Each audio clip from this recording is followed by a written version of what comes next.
الله أكبر.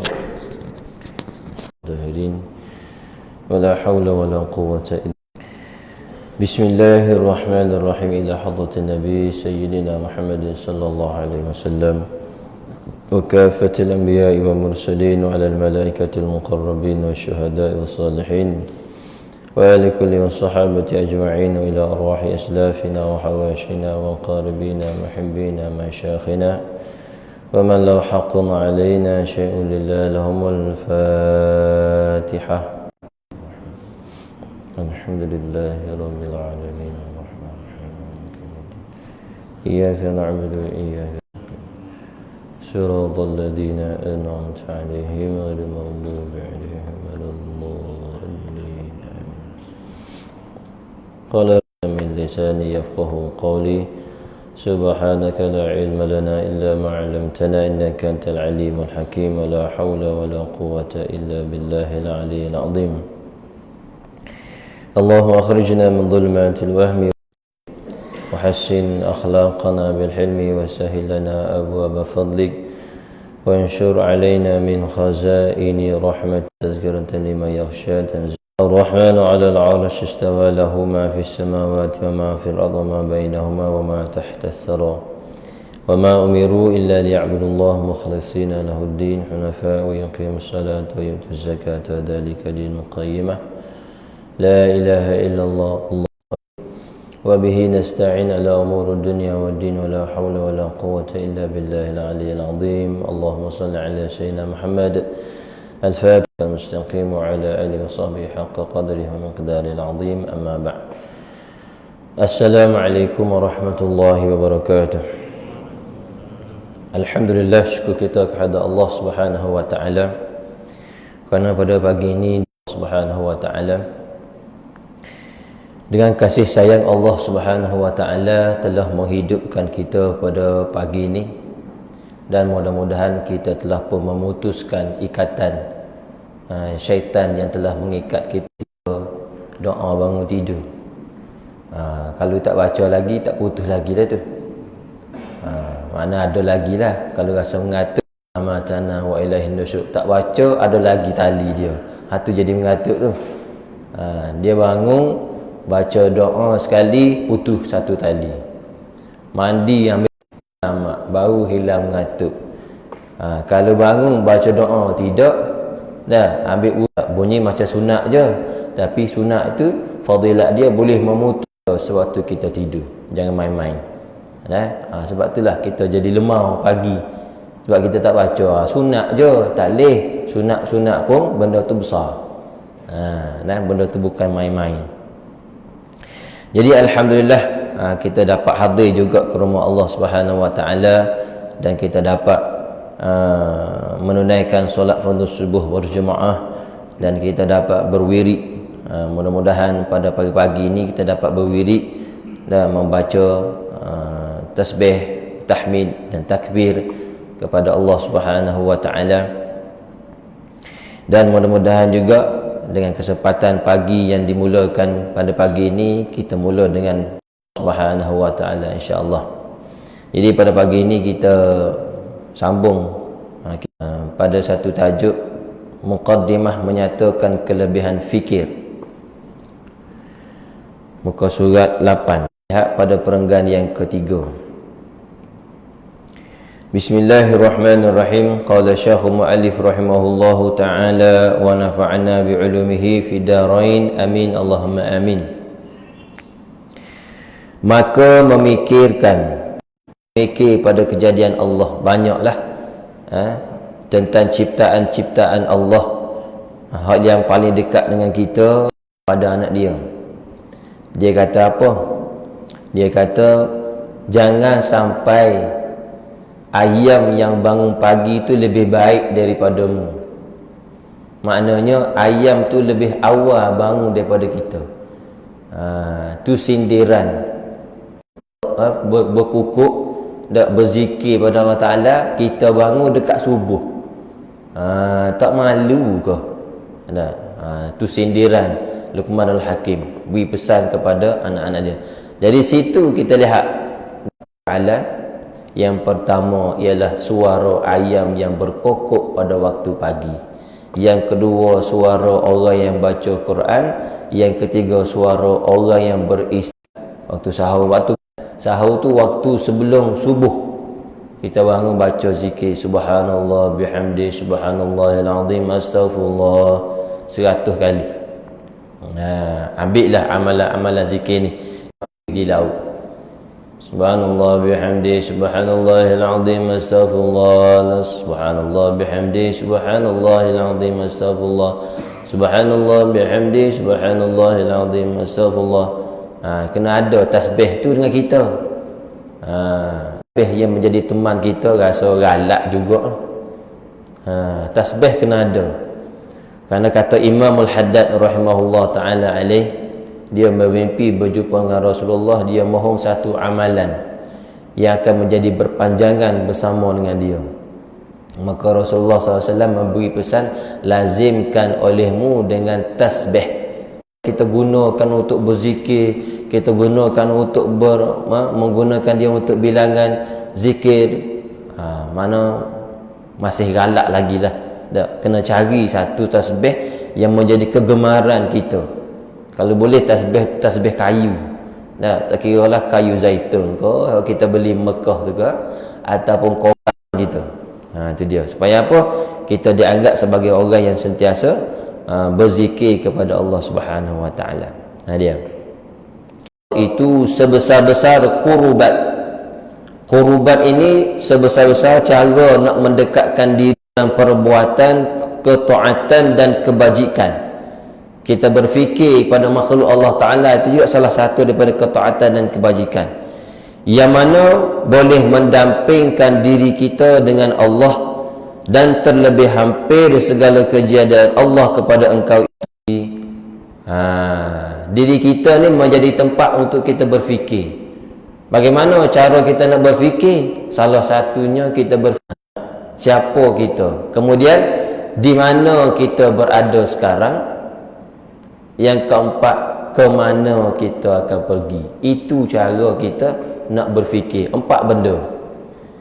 Siapakah kita?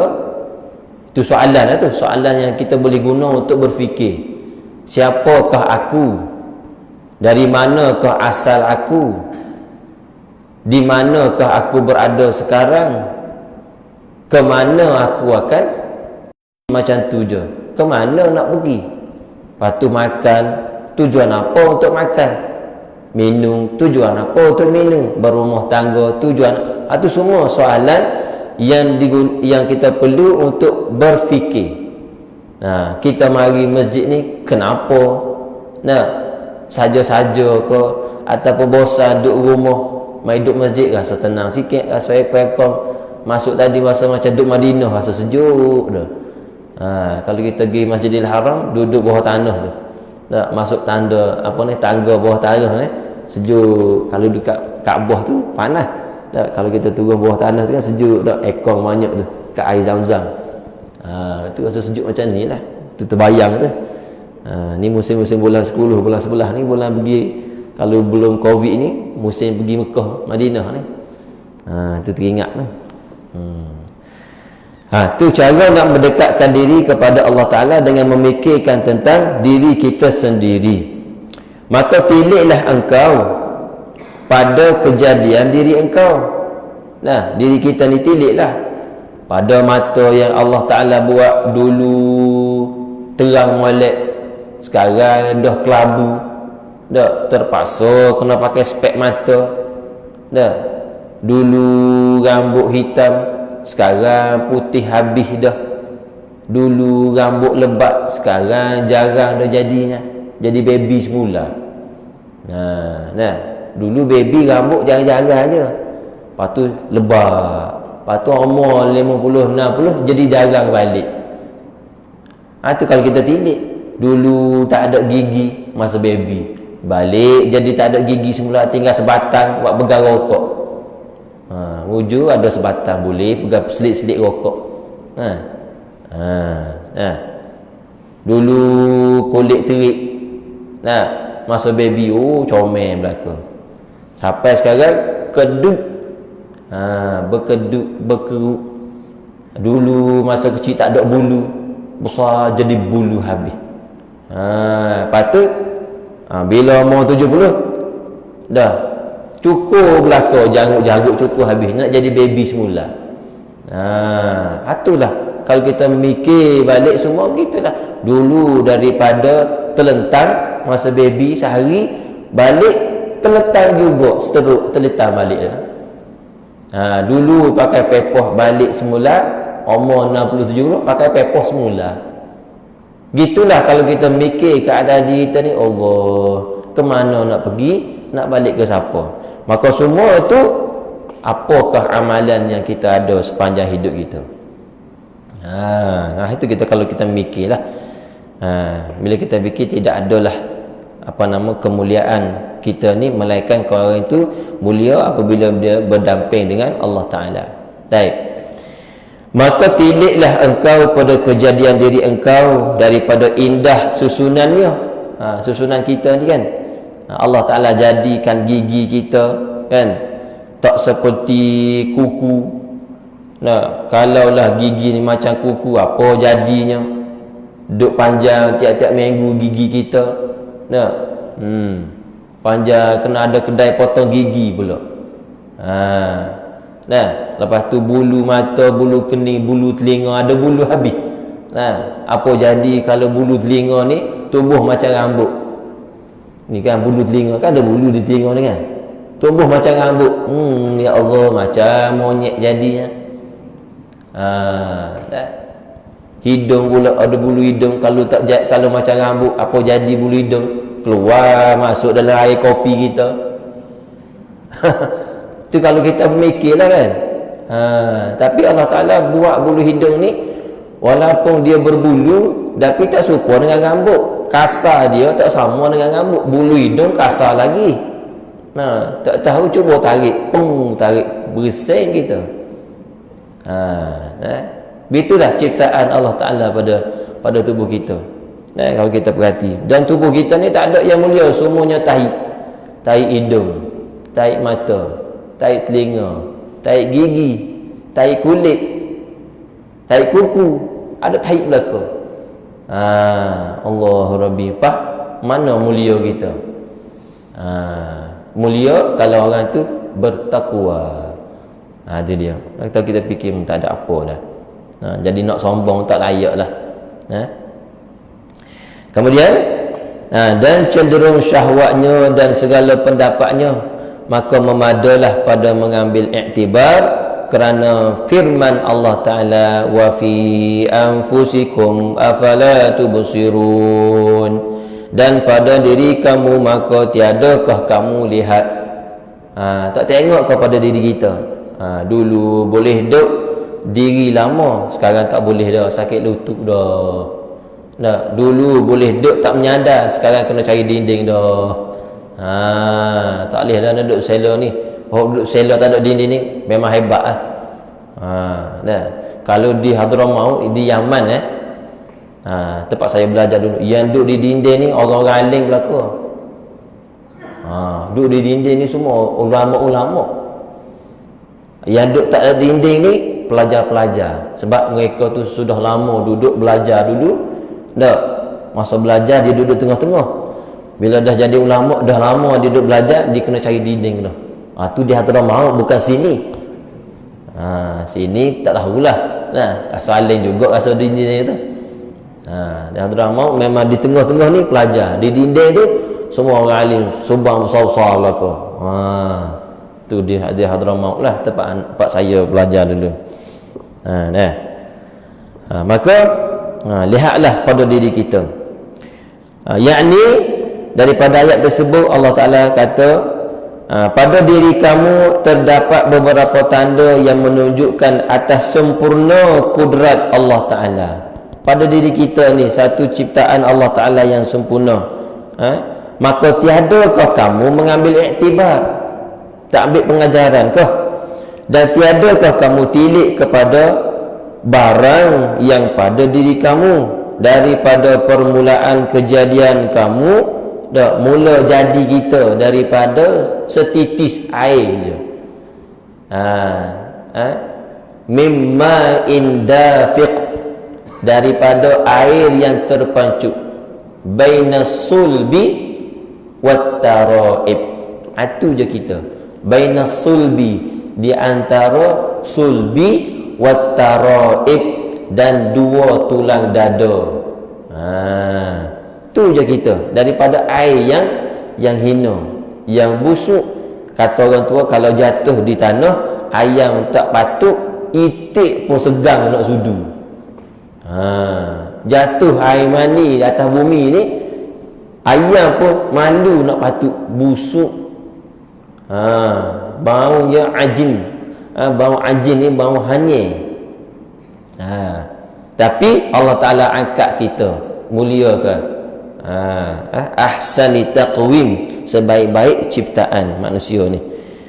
Tiada ketidik, dia kata dia. Kemudian suatu hal, kemudian daripada satu hal yang sangat ujub, yakni sangat mengagumkan hukumnya dan sangat teguh perbuatannya, perbuatan Allah Ta'ala. Dan beberapa yang halus-halus daripada lataif yang mulia-mulia, Allah Ta'ala jadikan pada kita ni suatu benda yang sangat mulia, iaitu dipanggil nur iman. Ada hati. Hati ni banyak jenis. Hati yang jasmani, hati yang gunanya untuk proses darah, hati jasmani. Hati rohani untuk merasai keimanan, merasai keimanan kepada Allah Ta'ala, merasai keimanan kepada Rasulullah dan semua perkara yang datang daripada Rasulullah. Itu dipanggil hati rohani. Dalam istilah yang lain dipanggil latif rabbani, latifah rabbaniyah. Benda-benda yang halus, berunsur ketuhanan yang ada dalam hati kita. Tak boleh, doktor tak boleh nak cari benda tu. Benda tu daripada Allah Subhanahu wa Ta'ala, yang Allah Ta'ala campak dalam hati kita. Rasa keimanan kepada Allah Ta'ala. Benda tu bukan benda boleh dilihat dengan mata kepala. Benda tu boleh dirasa oleh hati yang ada dalam diri kita. Maka kalau ada rasa macam tu dalam hati, tak, kepada Allah Ta'ala kita beriman, Nabi Muhammad sebagai Nabi kita, bersyukurlah. Rasa iman, rasa bertambah keyakinan kepada Allah Ta'ala, bersyukurlah. Minta Allah Ta'ala kekalkan.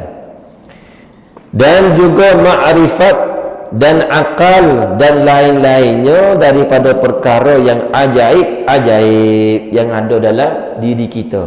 Nampak satu batang tubuh biasa je, tapi dalam hati itu berbagai-bagai bentuk dan rupa kelakuan hati. Sebab itulah kita kena mengaji, mengenal kelakuan hati. Pertama kena ngaji kelakuan hati kita berkenaan dengan aqaid. Yang kedua mengenal hati berkenaan dengan bagaimana nak takhalli dan tahalli. Hati yang pertama untuk aqaid, untuk nak dapatkan keyakinan kepada Allah Ta'ala, nak membuang syak, nak membuang zon. Itu dalam bab aqaid. Bab akidah, nak menanamkan rasa keyakinan 100% kepada Allah Ta'ala, nak membuangkan rasa syak 50-50, dan juga nak buang zon, nak membuang waham. Itu dalam bab akidah. Pergi pula kepada ilmu tasawuf, bagaimana nak takhalli. Takhalli ni bagaimana nak membersihkan hati daripada sifat mazmumah. Takhalli nama dia. Kerana membuang membuang sifat mazmumah, takhalli ni ialah tugas kita secara harian. Selepas takhalli, tahalli, memasukkan sifat mahmudah. Tu semua hati belaka tu kena mengaji. Terutama dalam ilmu tasawuf ni kena mengaji. Akidah kena mengaji juga, wajib juga. Tasawuf juga wajib. Kerana katanya Abu Hasan Suzili, siapa yang tidak ambil bahagian dalam belajar ilmu tasawuf, dalam bab mengenal hati dan rupa bentuk hati dia, lintasan-lintasan hati dia, dibimbangi mati dia dalam keadaan dosa besar. Bahkan buat ibadat pun ada melakukan dosa besar, dia tak sedar. Na'udzubillah. Dia buat ibadat, tapi oleh kerana tidak belajar ilmu tasawuf untuk nak mengenal rupa bentuk hati dia, lintasan dalam hati dia, dia tak tahu, maka ibadat dia dalam keadaan dia ada dosa besar. Dia tak tahu dalam hati yang datang, lintasan dalam hati dia, dia tak tahu ini riak ke, ini ujub ke, ini sombong ke, ini takabur ke. Dia tak tahu sebab dia tak mengaji ilmu tasawuf. Bila dia mengaji ilmu tasawuf, kalau datang perasaan begini, ini ujub ni, dia pun astagfirullah. Datang perasaan ni pula, takabur ni, astagfirullah. Datang pula yang lain pula, ni hasad ni, astagfirullah. Dia boleh istighfar tu sebab apa? Sebab dia kenal hati. Tapi kalau tak kenal hati, datang perasaan macam ni, ujub datang, tak tahu. Macam orang nak cari ubat, dia tak tahu penyakit kecil manis, tak tahu penyakit jantung, tak tahu. Biar sakit macam tu. Yang mudarat siapa? Diri dia sendiri. Tapi dalam bab sakit dunia ni senang. Sebab apa? Sebab kita nak buat kerja. Nanti sakit jantung, sakit buah pinggan nak buat kerja, sakit gaut nak berjalan tak boleh. Tapi dalam bab rohani kita tak ambil kisah. Ikutlah ujub ke, takabur ke, sombong ke, tak kisah. Sedangkan benda ni boleh mudarat amal ibadat kita untuk dibawa ke hari akhirat, yang mana akhirat lebih kekal berbanding dunia ni. Sakit di dunia ni untuk di dunia je. Tapi kalau suatu sakit di dunia, kita tak tahu nak menguruskan sakit dunia, mudarat akhirat kita. Macam mana ustaz tak tahu urus sakit dunia, mudarat akhirat? Masa dia sakit, dia tak reda dengan sakit, mudarat akhirat dia. Tak reda sakit ni. Bahkan bila sakit, makin jauh dia daripada ibadat Allah Ta'ala, mudarat akhirat dia. Bukan main-main sakit ni. Kalau sakit tak kena cara mana? Cara hati menerima sakit. Bagaimana kita menerima sakit daripada Allah Ta'ala?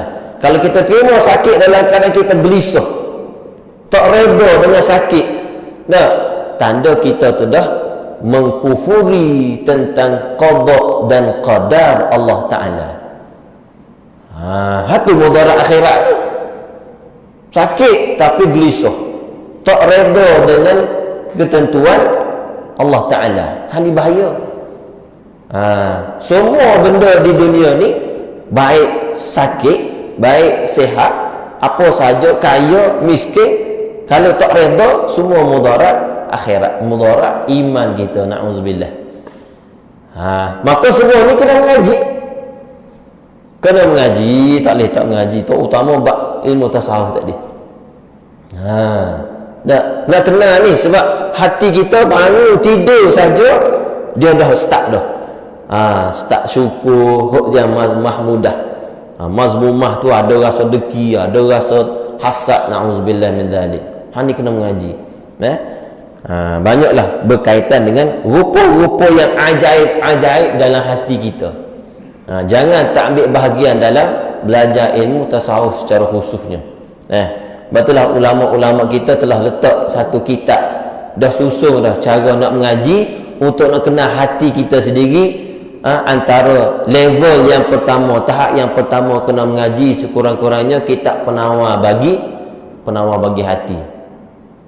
Baca, mengaji dan faham rupa bentuk hati yang disebut oleh Syekh Abdul Qadir Mandiri dalam kitab tu. Sebab dia ambil ikhtisar daripada kitab-kitab yang besar-besar. Kitab Sirrus Salikin, kitab Ihya Ulumuddin. Tu kitab penawar bagi hati. Kita mengaji kitab tu untuk kenal apa tujuan mata yang Allah Ta'ala buat, apa tujuan lidah yang Allah Ta'ala buat. Maka semua tu kalau kita mengaji, barulah kita tahu cara guna. Kalau tak tahu, maka berlakulah penyalahgunaan anggota. Ni kena mengaji. Habis.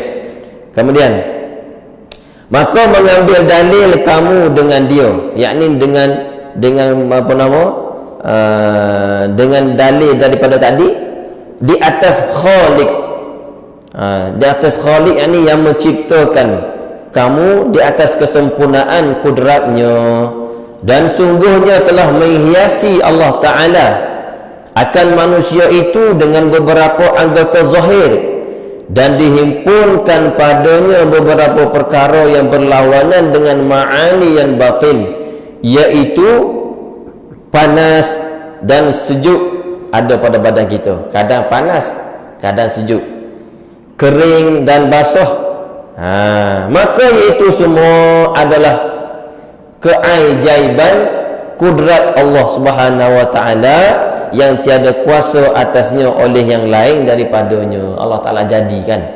Sebab tu dalam tubuh kita ni ada tanah, air, api, angin. Ada 4 unsur: tanah, air, api, angin.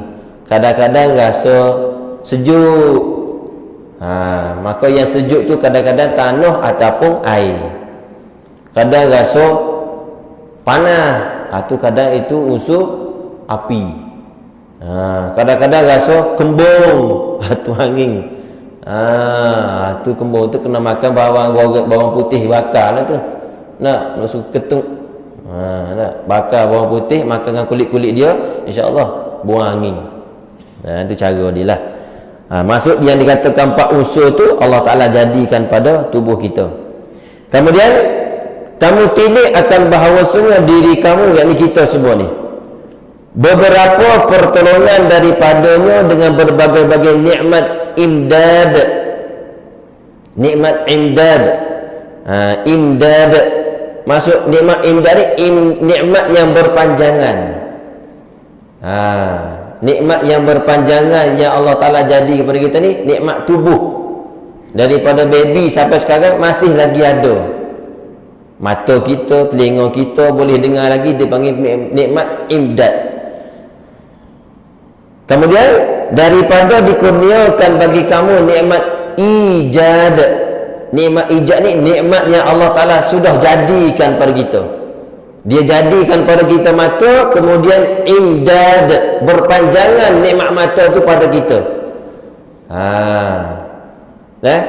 Kemudian selepas daripada ijad, dia panggil i'dam. Ijad, imdad, i'dam.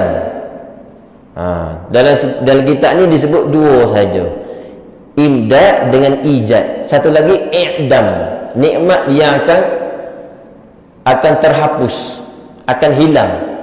Mana? Iaitu nikmat yang ada pada diri kita ni akan hilang. Contohnya nikmat mata kita dulu kuat jadi lemah. Itu dipanggil nikmat yang i'dam, yang hilang. Dulu tak kena stroke, sekarang dah jadi kena stroke. Tu nikmat yang i'dam, nikmat yang hilang. Maka segala nikmat ni kena jaga betul-betul. Mudah-mudahan. Apa dia contoh nikmat ijad? Seperti hayat, yakni hidup, dan ilmu, dan qudrat, dan akal, dan perkataan, dan beberapa ma'ani yang mulia-mulia yang ada pada diri kita ni, seperti pendengaran, penglihatan, dan berbagai-bagai lazat. Ni nikmat belaka ni. Boleh melihat, mata kecil tapi boleh lihat luas. Mata kecil je. Kita punya anak mata tu kecil sangat je, tapi Allah Ta'ala bagi boleh lihat semua. Luasnya dunia ni, luasnya alam ni. Kemudian daripada penglihatan ditafsirkan pula kepada otak kita.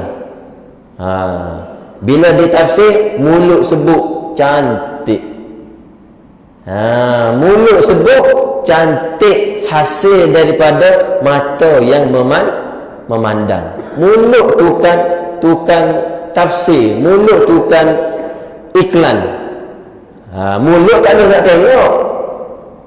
Kerana mulut ni nak bagi tahu apa yang dilihat oleh mata. Mata tak boleh nak bagi tahu sebab mata tu kerja dia melihat. Tengok kerja sama Allah Ta'ala buat. Mulut banyak kerja juga. Mulut ni didengar oleh telinga, diberitahu oleh mulut. Dilihat oleh mata, diberitahu oleh mulut. Dihidu oleh hidung, diberitahu oleh mulut. Dirasa oleh lidah, diberitahu oleh mulut. Besar aja mulut. Itu semua berhajat kepada kita fikir. Dipegang oleh tangan, dirasa oleh kulit, diberitahu oleh mulut. Ni mulut lah, kena jaga molek. Di dunia je, di hari akhirat tak ada guna dah mulut. Al-yawma nakhtimu ala afwahihim. Pada hari tersebut kami welding, materikan mulut dia. Al-yawma nakhtimu ala afwahihim wa tukallimuna, dan bercakap kepada kami aidihim, tangan-tangan ni. Wa tashhadu arjuluhum, dan bersaksilah kaki-kaki ni pula. Ni dua anggota besar ni, tangan dengan kaki. Allah Ta'ala isyaratkan dua anggota besar, tangan dan kaki. Selain daripada tu, semua akan menjadi saksi. Mana? Bulu-bulu roma semua jadi saksi di hadapan Allah Ta'ala. Bulu roma, kulit, semua akan jadi saksi Allah di hadapan Allah Ta'ala. Saksi mana? Kalau kita buat baik, banyaklah saksi kita, segala bulu roma ni. Kalau kita buat jahat, ramailah saksi kejahatan kita. Pilihlah, nak ramai saksi baik ke ramai saksi jahat. Sebab semua ni makhluk Allah. Bulu-bulu roma ni akan jadi saksi berlaku. Pilihlah, nak ramai saksi baik ke ramai saksi jahat. Na'udzubillah. Kemudian dia kata, dan berbagai-bagai lagi nikmat yang lazat, dan sebesar-besar nikmat ialah nikmat iman dan Islam. Ada dalam kita ni. Ada orang tu tak tahu, tak kenal Allah Ta'ala. Bila dia tengok alam ini, dia tengok naik matahari, bila tengok bulan, dia tak nampak Allah Ta'ala. Dia tak tahu dalam hati dia siapa yang jadikan ni. Itulah dipanggil nikmat iman. Kita ni, contoh kita duduk di atas masjid kita ni, atas bukit. Kalau kita tengok semua di kawasan taman tu kan, manusia tu, kalau kita memikirkan yang dalam-dalam, semua itu Allah Ta'ala yang menguruskan. Setiap manusia yang ada di bawah tu berfikir yang berbagai-bagai. Orang ni kita tengok kereta, tengah bawa kereta, apa yang dia fikir? Allah Ta'ala urus juga. Tengah bawa lori, apa yang dia fikir? Allah Ta'ala juga yang uruskan. Tengah bawa motor, siapa yang sedang menguruskan berfikir dia? Allah Ta'ala juga. Kalau kita ada pemikiran kita, Masya Allah, ada iman kita kepada Allah Subhanahu Wa Ta'ala. Itu besar kerja berfikir. Kemudian, dan jikalau berbuat ibadat akan dia kepada Allah Ta'ala siang dan malam 500 tahun, nescaya tiada menyamai lagi akan nikmat satu mata jua pun. Nikmat satu mata, kalau kita buat ibadat 500 tahun, tak sama lagi. Nak bayar nikmat Allah Ta'ala beri pada kita, buat ibadat selama 500 tahun, tak sama lagi. Besar nikmat Allah ni. Sebab itulah jangan salah guna, jangan khiyati amanah Allah Ta'ala ni. Serta pula dipalingkan daripada kamu akan segala bagai yang mudarat dan kebinasaan yang menunjukkan atasnya. Allah Ta'ala jaga pula kita daripada mudarat. Mana Allah Ta'ala jadikan malaikat-malaikat pada badan kita untuk jaga kita. Contoh yang paling senang kita tengok, semasa kita tidur, siapa jaga kita daripada masuk semut lipat dalam lubang-lubang kita ni? Kita tidur tak tutup lubang hidung. Ada kita tidur sumbat lubang hidung, apa? Takut masuk semut. Tak payah. Sebab apa? Ada malaikat yang jaga. Kita tak ada masa kita tidur, kita sumbat lubang telinga. Kenapa sumbat ni? Takut masuk lipat. Lepas tu ada juga orang masuk juga tu, Itu lalai kita, bukan lalai malaikat. Allah Ta'ala nak uji kita, tapi tak semua masuk telinga dan lipah tu. Sebab kita tidur tak ambil wuduk memanglah. Sebab tidur, siapa-siapa yang tidur dan berwuduk, kalau dia mati pada malam tersebut, dikira pahalanya seperti mati syahid. Tidur dalam keadaan berwuduk, tu besar tu. Kalau mati malam tu dalam keadaan dia berwuduk, dikira sebagai mati syahid. Kita nak tidur je sejuk, sejuk, nak berwuduk sejuk. Lepas tu kita pun didatangkan waswas oleh syaitan. Ambil wuduk buat apa juga? Lepas ni pun ketuk.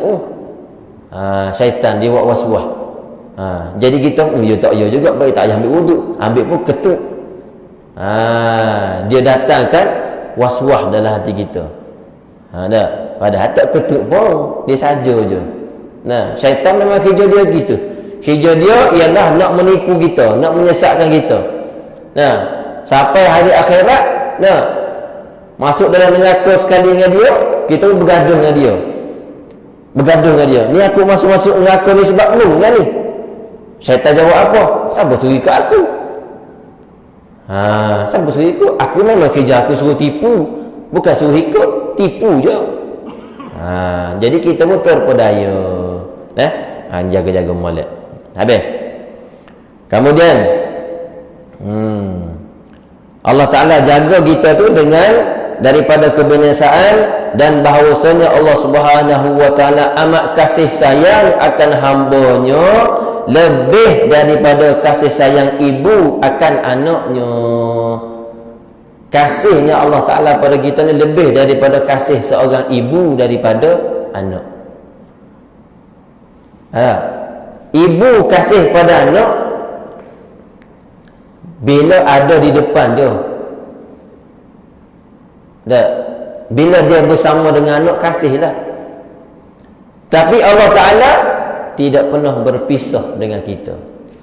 Wa huwa ma'akum aynama kuntum. Ibu kasih juga, tapi kasih dia berpisah.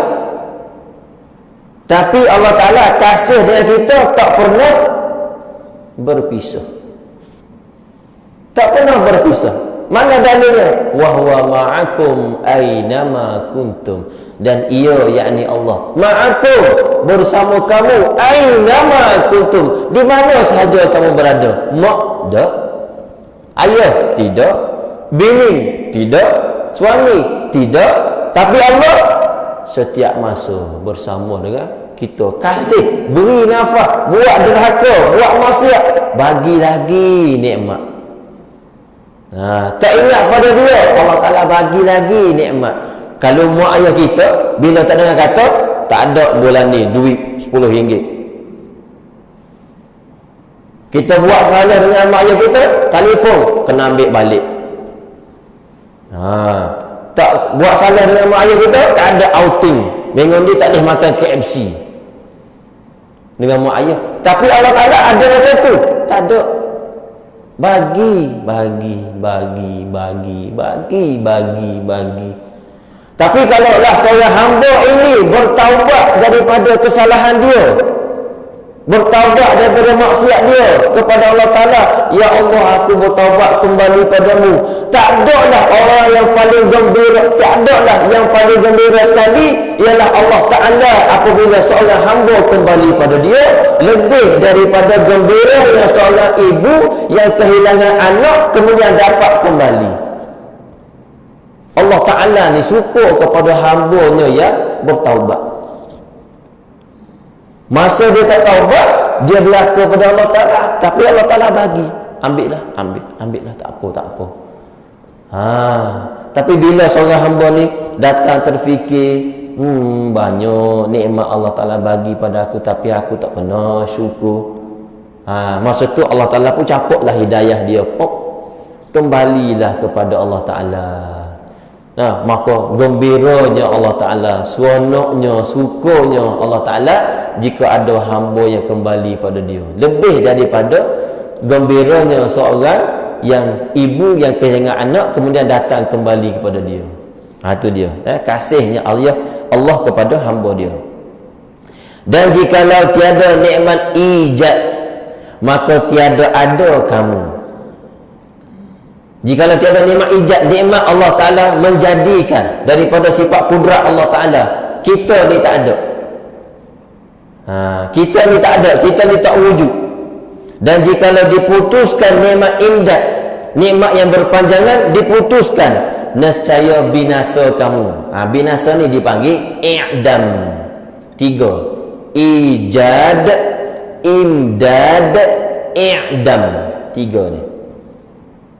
Jangan sampai masa kita i'dam, hilang nikmat disebabkan kekufuran nikmat yang kita lakukan. Maka yang demikian itu sebesar-besar nikmat yang tak dapat dikira, yang mewajibkan kamu, yakni kita semua, syukur dan taat akan Allah Ta'ala, yang menguliakan segala nikmat tersebut supaya berkekalan dengan nikmat itu. Dan jikalau kamu lalai daripada demikian itu, maka ditakuti bahawa dihilangkan segala nikmat daripada kamu dan dirasakan pedih azabnya. Kalau kita tak syukur dengan nikmat Allah Ta'ala, mana nikmat Allah Ta'ala sudah pilih kita menjadi ahli masjid, boleh datang ke masjid setiap waktu, nikmat besar daripada Allah Ta'ala. Jangan sampai Allah Ta'ala tarik nikmat tersebut. Kerana kita melakukan satu dosa yang menyebabkan Allah Ta'ala tarik nikmat. Na'udzubillah. Maka Allah Ta'ala akan uji kita dengan satu azab yang Allah Ta'ala sebut, la in syakartum la azidannakum wa la in kafartum inna adabi lasyadid. La in syakartum, kiranya kalau kamu tu bersyukur dengan nikmat aku. Bagaimana bersyukur dengan nikmat Allah Ta'ala beri?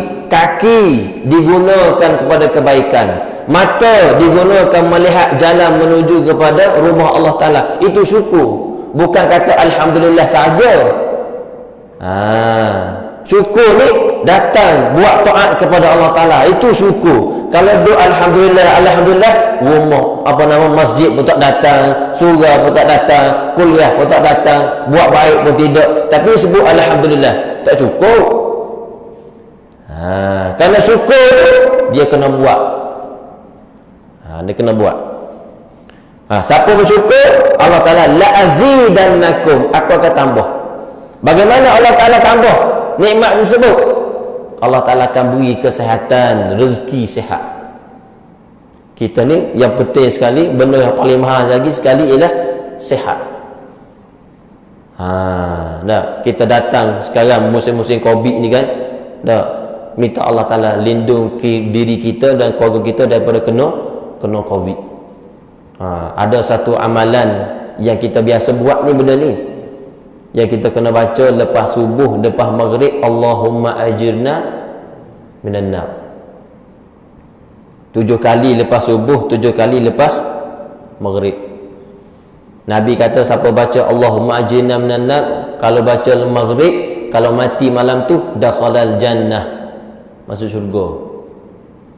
Kalau baca lepas subuh, kalau mati siang tersebut, baca Allahumma ajirna minan nar, masuk syurga. Sebab apa? Dalam satu hadis lain kata, malaikat doa minta pada Allah Ta'ala dijauhkan orang yang baca Allahumma ajirna minan nar. Neraka minta pada Allah Ta'ala supaya dijauhkan orang yang baca Allahumma ajirna minan nar. Maka tidak adalah azab Allah Ta'ala yang paling hebat ialah azab neraka. Kalau banding dengan Covid ni, kecil je. Kau sama tarah Covid dengan neraka. Kau sama panah Covid dengan neraka. Mana lagi panah? Neraka kan? Kau Covid lagi panah. Maka kalau Nabi janji baca Allahumma ajirna minan nar, jauh daripada neraka, Covid ni kecil sangat je. Jadi kena baca Allahumma ajirna minan nar, dijauhkan neraka. Maka yang Covid ni dengan secara automatik Allah Ta'ala akan jauh. Yang penting baca lah.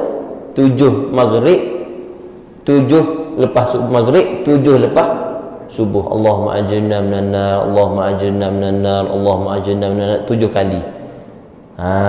Jangan tinggal. Itu dia. Sikit lagi nak habis dah ni, nak apa sudah dah. Tak apa, nasi lemak ada insya-Allah. Dan sungguhnya telah dibangkitkan kepada kamu akan Rasul dengan beberapa mukjizat yang menyalahi adat, yang keluar daripada kuasa anak Adam. Allah Ta'ala datangkan Rasul dengan beberapa mukjizat.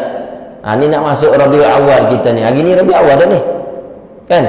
Masya Allah. Maka cara nak menyambut Rabiul Awal ni, yang terkenal dalam Rabiul Awal tu beliau kelahiran Rasulullah sallallahu alaihi wasallam. Maka kena buka semula buku sirah tentang Rasulullah sallallahu alaihi wasallam. Maka baca sirah Rasulullah tu, baca dengan rasa rindu, baca dengan rasa kasih. Jangan baca macam baca surat khabar. Jangan baca macam esok nak periksa. Baca cerita Rasulullah, cerita mukjizat kau, baca dengan rasa hebat, baca dengan rasa takjub, baca dengan rasa kagum kepada Rasulullah sallallahu alaihi wasallam. Jangan baca macam kita baca surat khabar. Jangan baca macam kita baca novel cerpen. Jangan. Baca dengan keimanan, baca dengan kasih, cinta dan rindu kepada Rasulullah sallallahu alaihi wasallam, baru terasa dalam hati kita. Nak masuk ni. Maka Rasul ada mukjizat dia, dan mengkhabar ia bahawasanya bagi kamu itu, Rasul yang datang ni, dia buat khabar, menyampaikan berita, bagi kamu itu ada Tuhan yang amat mengetahui segala rahsia-rahsia hati kita. Yang kita duk cakap sekarang ni, Allah lambat lagi kau nak habis weh. Tu rahsia hati ni, Allah Ta'ala tahu. Hidup cakap dalam hati, duduk terlintah dalam hati, Allah Ta'ala tahu. Tapi sekarang kita duduk dalam majlis ilmu, malaikat ni duduk tulis ni, pahala. Selama mana kita duduk dalam majlis ilmu, dia mengetahui rahsia hambanya, barang yang bergerak pada segala fikirannya, dan lagi amat kuasa bahawa menyiksa hambanya yang berderhaka kepadanya, dan memberi pahala jika taat kepada Allah. Dan bahawasanya syurga itu negeri nikmat yang tiada kesudahan bagi hambanya yang bahagia, serta dengan berbagai-bagai nikmat yang kekal selama-lamanya dalam syurga.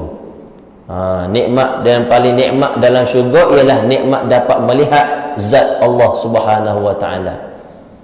Selain daripada nikmat-nikmat lain itulah, bidadari itu nombor 2, nombor 3 lah. Sekiranya bidadari ni, ada satu hadis, siapa sekiranya bidadari menunjukkan betih dia kepada ahli betih, mati habis lelaki ni. Kita atas dunia baru tunjuk nikah je baru. Pakai nikah, adalah seorang artis tu pakai nikah, laku habis nikah 200.5 selah, laku tak tahulah. Itu baru perempuan dunia. Bidadari tunjuk betih je, mati habis. Sebab bidadari syurga ni ada 3 jenis putih. Putih kemerah-merahan, putih kekuningan, putih keputih-putihan. Bukan ku putih dia tak. Putih melepok orang panggil. Cantiknya bidadari, dia gelaran dia hurul ain. Hurul ain, mata yang bulat. Mata bidadari ni bulat. Betul, orang sekarang pakai kontak lens nak tiru bidadari lah tu kononnya. Beli kontak lens buh sini, musuh mata bulat. Lepas tak cukup dengan kontak lens bulat, pakai spek besar lagi, musuh nampak bulat mata dia tu. Comel kan, pakai spek besar, Korea kononnya. Nak tiru bidadari lah tu. Tapi bidadari yang sebenar, Masya Allah, lebih cantik.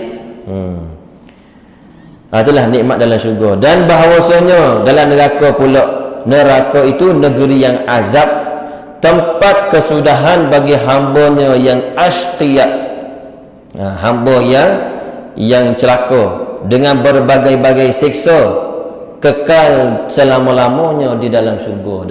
Dalam neraka ni satu tempat yang sangat takut. Antara tempat dalam neraka ni satu tempat yang berduri-duri. Tempat yang dalam tu dia dah lajuran, kemudian berduri pula. Kita dicampur dalam tempat berduri tu. Cuba bayang kita dicampur tempat yang penuh dengan duri, apa jadi dengan kita? Mau balik jatuh atas duri yang banyak-banyak tu. Tu cocok sana, tu cocok sini. Ui, satu duri dia tu 50 tahun bisa dia. Tu dalam neraka. Dengar apa sakit tubuh rasa nah. Tu cucuk-cucuk nah.